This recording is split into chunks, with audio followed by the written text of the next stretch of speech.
All right. Hi, I'm Nicolette, and I will be introducing our subject today. Is cell phone use having a negative impact on our society?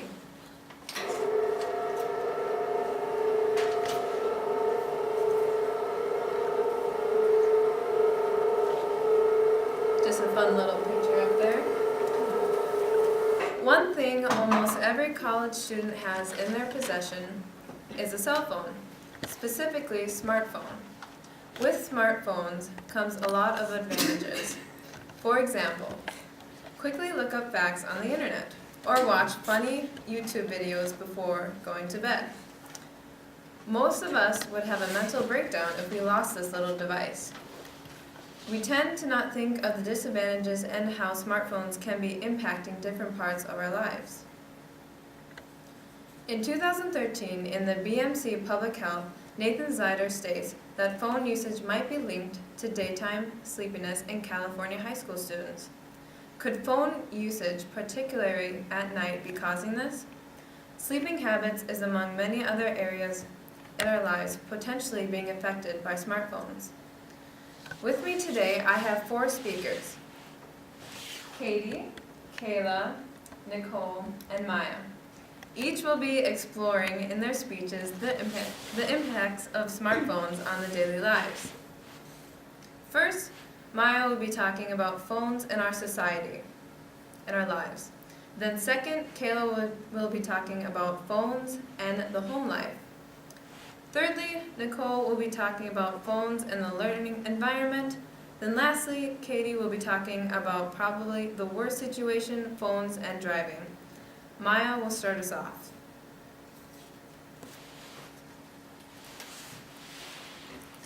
Cell phones are a daily part of our lives. The first thing I do when I wake up in the morning is check my phone for messages from friends. I check my calendar to see if I have any important dates or things I need to do. And then I check Facebook to look up all the social media and drama that may or may not be true. The first 15 minutes of my day is completely wasted. According to Balby in the article, How Much Time Do We Really Spend on Our Smartphones Every Day? He states that we check our phones over 150 times a day. During that time period, it is averaged that 28% of that is spent talking, 21% is spent texting, 17% is spent on social networking, 15% is spent on roaming the internet, 9% is spent on games, and 10% is spent on other activities. People are on their cell phones at all times. I see the people on their cell phones in movie theaters, at church, stoplights, restaurants, and walking on campus. It is not uncommon to see people constantly on their phones walking from class to other classes.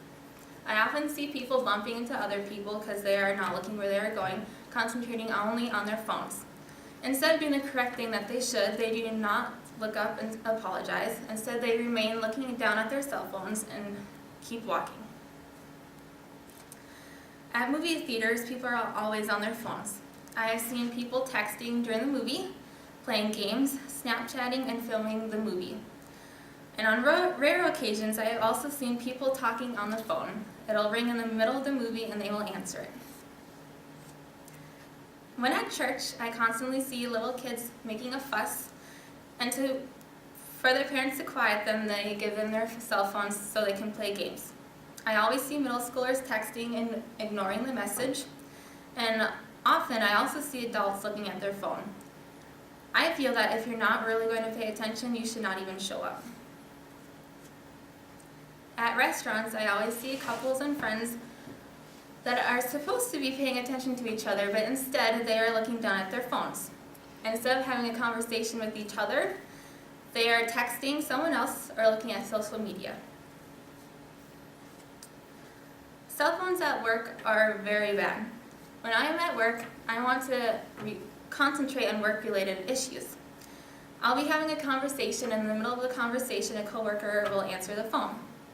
According to Stephanie Umar in her article, More Companies Tell Workers to Silence Their Cell Phones, 53% of employees feel impatient or annoyed when people answer their cell phone in the middle of the conversation. People are getting younger people are getting cell phones at a younger and younger age. When I was growing up, I didn't have my first one until I was 16.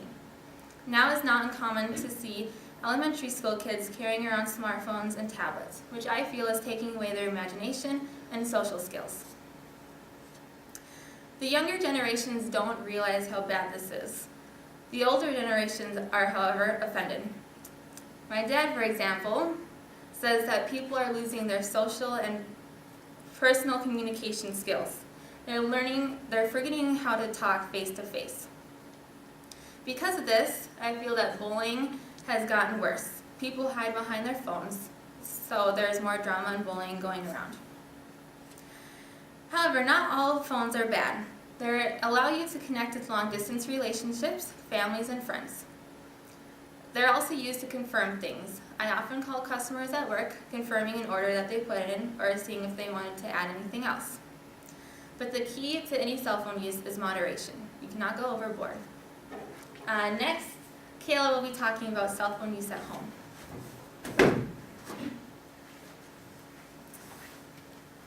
Home is a great place to unwind and relax, and more importantly, is a great place to connect and bond with family members. In the late 1950s and early 1960s, family life was similar to the TV show Leave It to Beaver, where the family members connected frequently, especially by having dinner together every single night. Today, the average family can't spend a few hours, let alone a day, without a cell phone glued in their hand, myself included.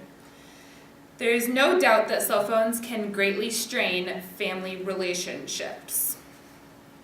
Cell phones are usually the first thing that children and teenagers see when they wake up, and the last thing they see before they go to bed.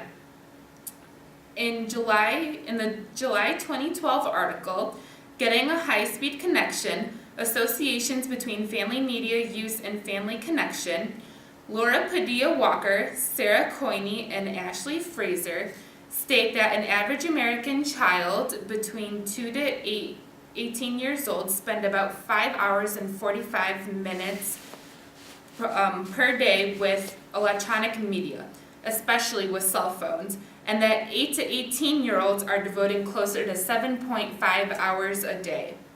That is a very long time to stare at a cell phone, and the sad part is that a lot of parents nowadays are spending that time as well on their phones. Today's version of family bonding includes all the family members sitting in the same room together on their cell phones, usually with the TV on, and they are all doing their own thing. All kinds of families, whether they be nuclear or extended or single parent, need to be strengthened and nurtured, and that cannot be done if everyone is silently staring at their phone in their own little world. Cell phones can also be very dangerous, especially for children and teenagers between the ages of 10 and 14. One big concern in today's times is sexting, which is the act of sending sexually explicit messages and pictures primarily through cell phones. There are many horrific outbreaks nowadays of sexting, one recently being in Rochester, Michigan in October 2014. Sexting can lead to devastating consequences such as extreme bullying, depression, anxiety, and even suicide. In the October 2013 article, Blame Parents, Not Kids for Sexting, family physician and author Leonard Sachs blames parents for not monitoring their children's cell phones in order to prevent sexting. He discusses that there are countless apps that parents can use to monitor their children's cell phones, such as My Mobile Watchdog, Mobile Spy, and Net Nanny Mobile. These apps send any pictures their children are taking or receiving on their phone immediately to the parent's cell phone and laptop, even before their child has a chance to send the picture anywhere elsewhere. If parents download these apps, it's very likely that the children will not even want to take and send explicit pictures of themselves, since they know their parents will be seeing them and could severely punish them. Parents typically don't like using these sort of apps, because they feel like they're violating their children's privacy. However, cell phone monitoring is crucial in order to teach them that there's no such thing as online privacy. Although sexting will probably never be 100% gone, parents can do their best to make sure that their own children aren't involved in this horrible act. Similarly, the reason for calling or texting can negatively affect the relationship between parents and their children.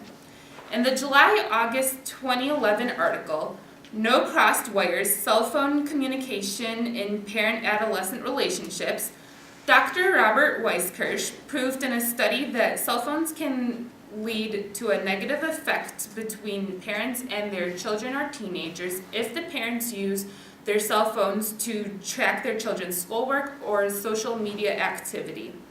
However, a parent's job is to protect their child, and even though it may not be ideal for the kids, it could definitely help them out and potentially save their life in the future. Children and teenagers don't need to be monitored forever, and it all depends on the family's decision of when to stop. Most likely it will be at an age where the teenager can prove that they're responsible enough and needs more